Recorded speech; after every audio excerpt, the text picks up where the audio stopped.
So thanks all for taking the time to join us today for this Benefits Assessment and Realisation webinar. You're very welcome. My name is Anna Brown. I'm a Research Fellow and Community Manager here at the Innovation Value Institute, also known as IVI. During our webinar today, I'll be updating you on IVI's plans for the ongoing development of the IT Capability Maturity Framework, also known as ITCMF, 2018. Also joining us is Catherine Crowley, Research Fellow here at the IVI. She's been instrumental in the redevelopment of this critical capability. Okay, so now I'm going to hand it over to Catherine. If you've got any questions or comments during her presentation, into the chat window with them and we'll address them at the end. So Catherine?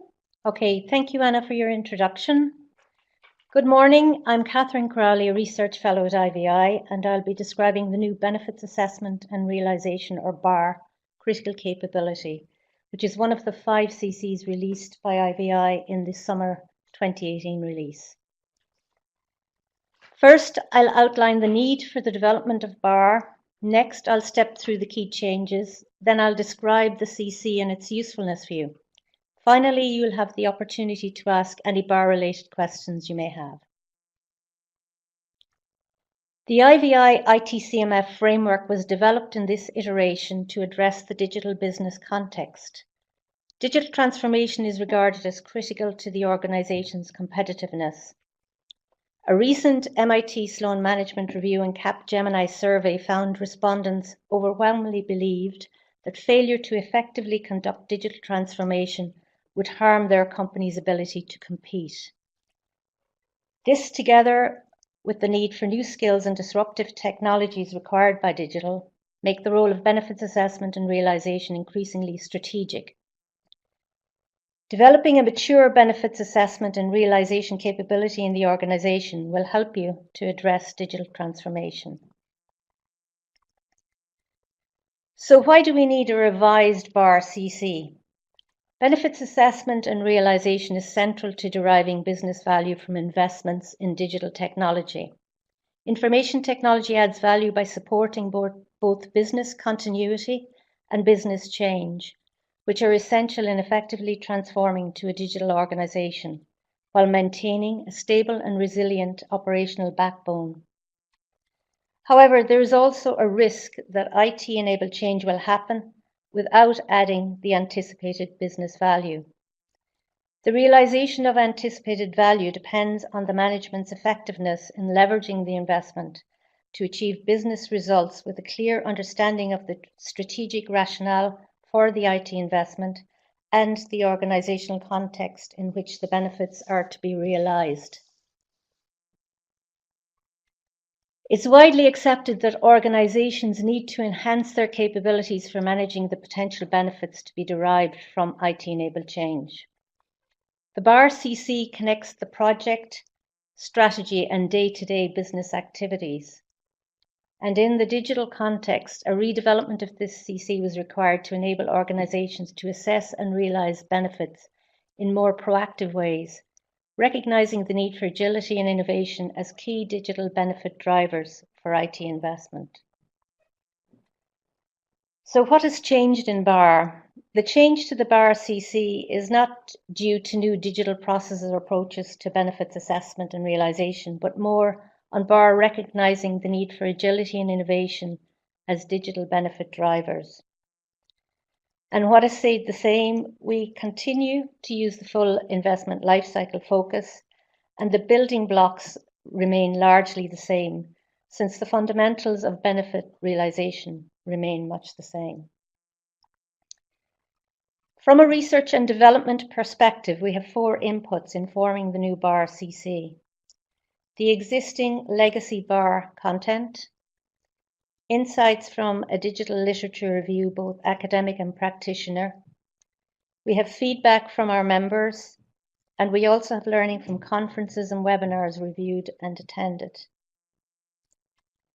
Now to describe BAR at a high level. The set of guiding principles we developed for BAR were also revised for this iteration. A value mindset culture across the organisation. Organisations need to move beyond a culture of delivery, that is a build it and they will come attitude, to a culture of value, a culture that focuses on creating and sustaining value from the organization's investments in IT-enabled change, including the operation and use of newer changed assets resulting from that investment. This necessitates enterprise-level leadership, support and sponsorship, an understanding of value drivers and a common value language. Awards and incentives towards a value maximizing strategy need to be in place with structures to support these. Without shifting the focus from activities to benefits across the enterprise, benefits may be only partially realized or even completely lost. Benefits come from change. Benefits do not come from the technology in and of itself, but from the change the technology enables. And this change must be both led and managed, and all stakeholders need to be aligned to support it.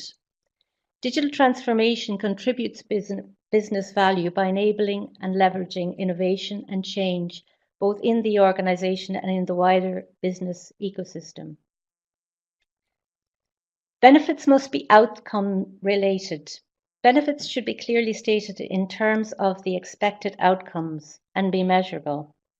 Metrics need to be defined and monitored for benefits and assumptions related to the achievement of those benefits. Benefits, which are the outputs of projects or actions, usually have to integrate with other benefits before generating business outcomes. So it's important to understand the complexity in benefits relationships and interdependencies in order to maximize the realization of benefits and, where possible, to avoid creating disbenefits. Relevant metrics. Appropriate and consistent value-based performance metrics with consideration given to both financial and non-financial goals need to be developed. Performance metric relationships should be mapped to useful operational value drivers that can be understood by all. Alternative techniques should be used, such as a combination of quantitative and qualitative metrics. It's also useful to measure lead indicators, the projected and the actual metrics. Value drivers are not static, therefore they must be reviewed regularly and should be considered in a holistic way rather than in isolation. Value structure. A benefits realization strategy needs a consistent, repeatable methodology. That is, a standard IT value metrics that provide comparable calculation across investments.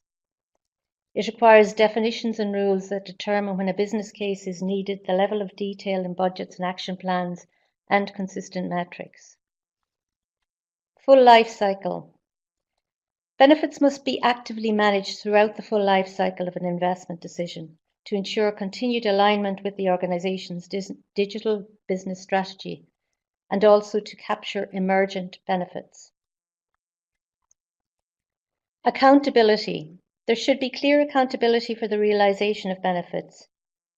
Enterprise-wide responsibility means shared accountability and ownership across the organization, from delivery through project managers to business outcomes through business management, and to senior executive accountability and a commitment to connect outcomes to financial results. Continuous learning and improvement. The use of BAR practices should be continually monitored and improved based on lessons learned and the current state of practice.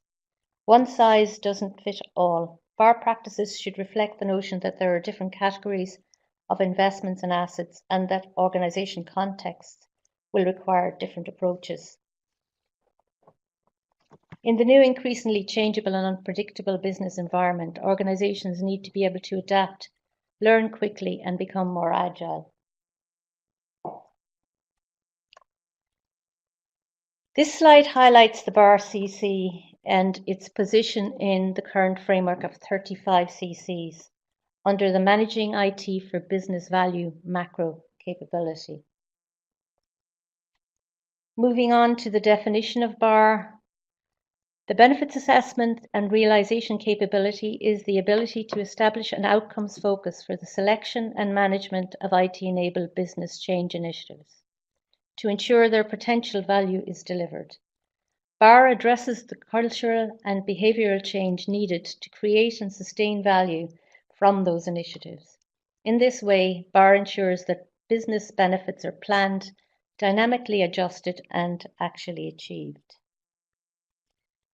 An effective benefits assessment and realization capability aims to increase organizational awareness, understanding, and commitment to creating a value mindset culture and sustaining value from IT-enabled business change across the full life cycle of the investment.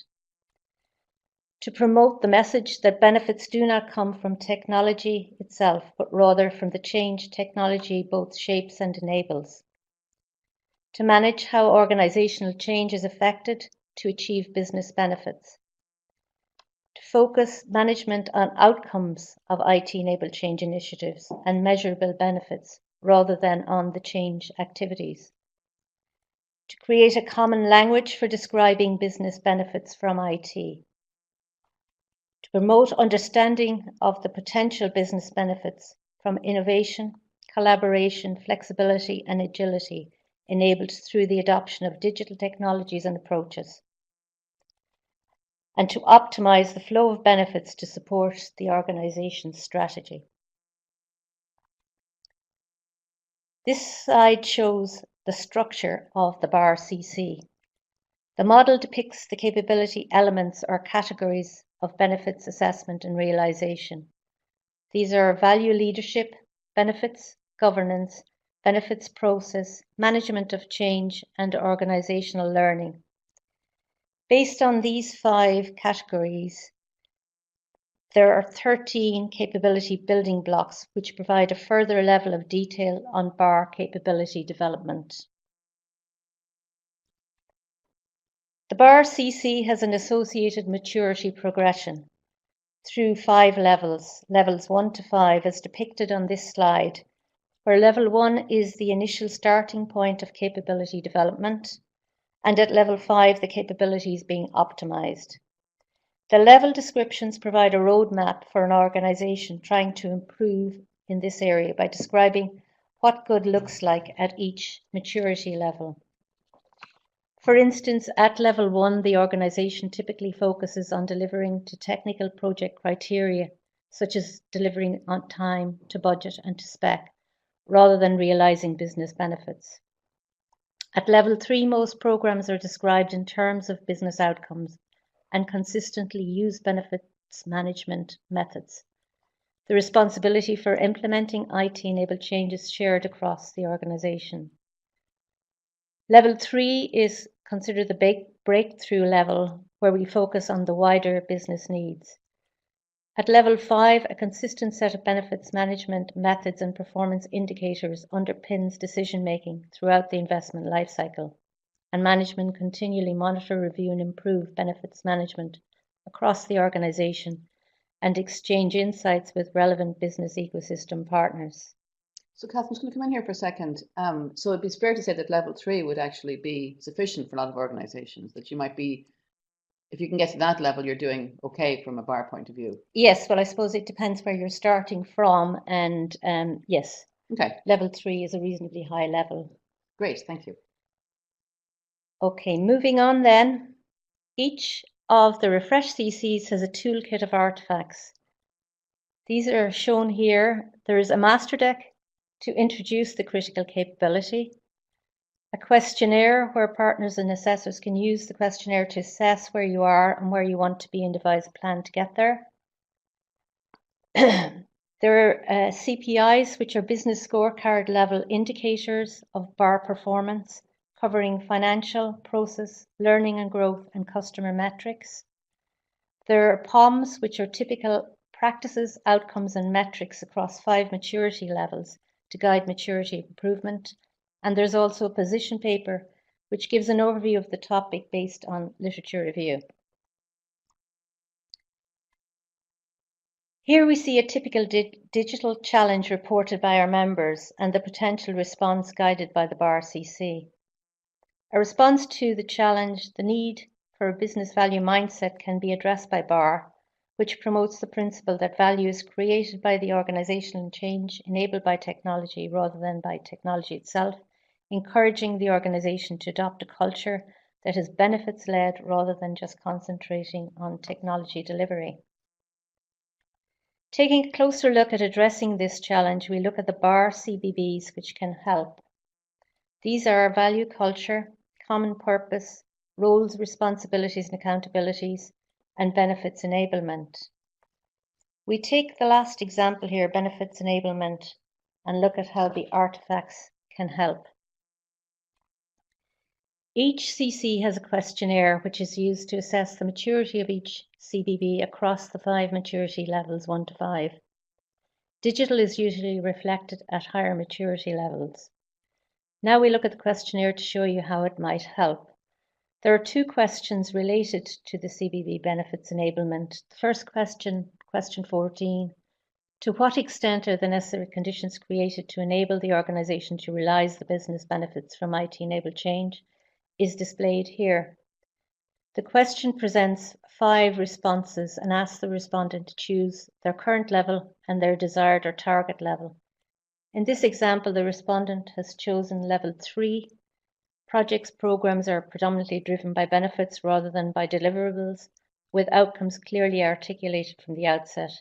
The affected business units are fully engaged in managing the full scope of organisational change required as their current level, and has chosen level 5. The IT and business community collaborate to ensure delivery of final benefits from investments. Benefits practices are extended to business as usual activities as their target level. So can I just jump in here, Catherine? It's fair to say, I think, that some of the value of ITCMF is actually in those 5 responses, because it describes clearly, as opposed to saying level 3, how do you feel today? I feel like a 5. You're actually clearly describing what good looks like there. And yes. And also that when people fill this out, because they're reading all the different levels, they're actually been educated about what they could do as much as they are, if they worked at organization was always at level 1, they have no idea what this looks like. But by reading through this, they actually start to learn what those different levels of benefits enablement look like. Exactly. Great. Yeah. And that's one of the uses for the questionnaire. But we also provide our POMs, which help in building the maturity to the desired level. So looking at some POMs now for BAR, for Benefits Enablement CBB. POMs provide a guidance for maturity development. These are typical practices at a particular maturity level, their associated outcomes and sample metrics. Some POMs related to the CBB benefits enablement are shown here, moving from level 2 through to level 5. So at level 2, a typical practice would be to manage project scope with most of the focus on deliverables, with potentially some reference to benefits. An outcome here might be the project scope has some focus on the business benefits, and a typical metric might be percentage of projects that are driven by benefits realization. At level 3, a typical practice would be to include benefits delivery ownership roles, both for IT and business personnel, in the design of project or program teams. And a typical outcome there is that the team design might be driven by benefit ownership, and a metric, a percentage of projects where benefits ownership is considered during team design, and so on. So we have shown you a sample question, the related POMs to guide you to maturity improvement, thereby showing you usefulness of this material at a fairly granular level. This slide shows a summary chart from an assessment report, drawing from data when you run questionnaire as part of an assessment by a large group to determine which parts of this critical capability need improved maturity as a priority. In this graph, the grey shaded area in the top right quadrant shows the capability building blocks that have the largest gap between where they currently are and where they should be, and are judged by respondents to be the most important to improve right now. In this case, these are B4, relevant metrics, D2, stakeholder engagement, and E1, practice, evolution, innovation, and sharing. Therefore, if BAR is an area you want to become better at, the assessment and this graph point you in the right direction to improve your BAR maturity based on the understanding of BAR from the people assessed rather than an external point of view. So what are the benefits of using BAR? BAR is central to delivering business value from investments in digital technology. BAR supports digital transformation through value leadership, benefits governance, benefits process, management of change, and organizational learning, all key areas of management in addressing the digital context. BAR helps an organization to ensure that it's deriving all the potential benefits from digital change initiatives. I hope I've given you a good overview of the revised BAR CC. BAR provides an assessment of the organization's maturity facing key challenges and provides practical guidance on maturing that capability to be well positioned in optimizing opportunities for digital transformation. Thank you for your attention. I'll now hand you back to Anna, our community manager. Great, thanks, Catherine. So we'll leave that slide up with the questions and maybe wait to see if anybody has any. I might just stick a poll. Okay, there's a question here from Bernie. Can you improve BAR on its own, or do you need to improve other capabilities as well? Catherine, how do you feel about that question? Okay, well, I think BAR is a fairly holistic CC, and I think if you look to improve BAR, it may point you, when you get your assessment results, towards other related CCs, such as what we call the 3Ps, project management, program management, and portfolio management, which are very related CCs. Also governance, which has quite a place to play in BAR as well. So I think if you do your BAR CC, if you need to improve related CCs, the results will point you there. Okay, very good. Thank you. I might just stick this poll up. Okay, I'm going to get access to the slides just to let you all know that I will be sending out the deck to anybody who's registered or attended probably early next week. So you'll be given the slides. We'll also put a recording of this up on YouTube so you can view that whenever you'd like. I'm just going to, why can't I stick that? Okay. I was hoping to do a poll. Oh, I'm clicking the wrong thing. Sorry now. Any other questions? Thanks, Bernie. Thank you for the questions. That was good.